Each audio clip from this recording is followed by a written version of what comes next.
You're looking at an ADU condo, but can you guess which of these is the ADU and which one is the primary house? God, this place is massive. That's such a deep one. And it's got a backyard. This is an ADU condo in Austin, Texas. Now that these are things we'll see popping up all over California and the rest of the West Coast, I wanted to see some in person. And I think this is an amazing example because it's a new construction, side by side. You have these two homes so intentionally built.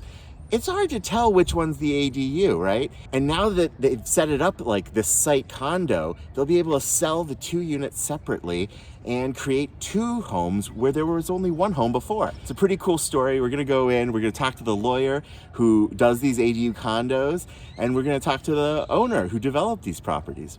So California passed a law called AB 1033, which is gonna allow cities to say, hey, you can sell ADUs separately. It's still opt-in, so we only expect a few cities to opt in the early days. Today, I'm in Austin, Texas for a conference called YIMBY Town, and I have a friend, Julie Alexander, who's an attorney, real estate attorney, who's done thousands of these ADU condoizations. So she's gonna show us a property, show us what the ADU condo can look and feel like so that we can get a better sense, and also maybe talk a little bit about price.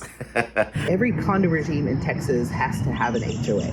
So there is an HOA just for this one lot. You're looking at it.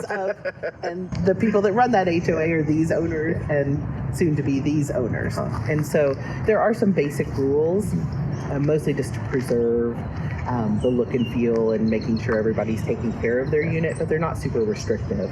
And those owners also are in control of their rules. So they could make changes, they could add things or remove things. As long as they agree, they can pretty much make any changes they want. Mm-hmm. So you have a single family lot, and we overlay a condo regime that legally divides ownership into two parcels.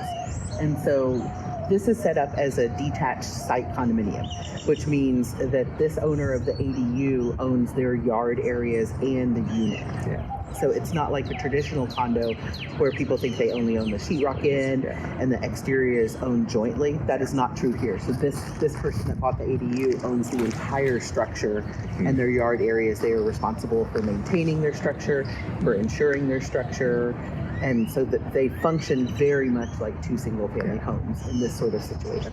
Yeah, the main house has 2,500 square feet with 3 bedrooms, 3 bathrooms, and office space.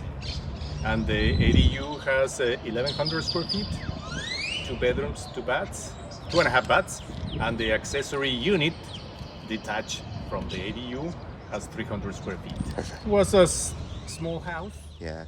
Like, oh, that is big. Yeah. So it was tiny house, 900 square feet in the middle of the lot. Yeah, we could have built one single family home or 2 units. Mm-hmm. So we decided to go with this layout.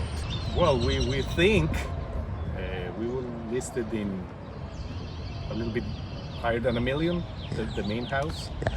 And the other one is like 800. A lot of the time when we talk about ADU condos, honestly, the reason why housing advocates like me like them is because they create a lower price point for home ownership, right? Now, this example is kind of a baller example. I wanted something to look good in the thumbnail, but I'd still point out a few things to talk about affordability and home ownership. While the existing home that was here, the 900 square footer before they developed the property, that was probably the lowest entry-level price point for a whole house, but it also was very small. It wouldn't house a lot of people. It had a smaller number of rooms. So we're increasing the utilization of this land, which is one of the goals on what we call residential infill development. Now, if you're gonna increase the utilization, right, how many people can live there, you got 2 ways to do it. You could build a giant house with a big pool, all the bells and whistles, and that's gonna be more than a couple million for that house. By doing 2 homes and using the condo regime to sell them separately, each of these has a much lower entry level point. You can tell I'm doing a little bit of mental gymnastics to justify like the movement, but honestly, whenever you look at these projects, it's kind of an example of deregulating a little bit, letting people build what they want to build and what the market can handle, and finding the best user for that home and the best use for that lot. So we just get more out of every single family lot in these neighborhoods. So that's kind of the point. I hope that makes sense. If you have questions about that part in particular, pop them in the comments. Love to have the conversation.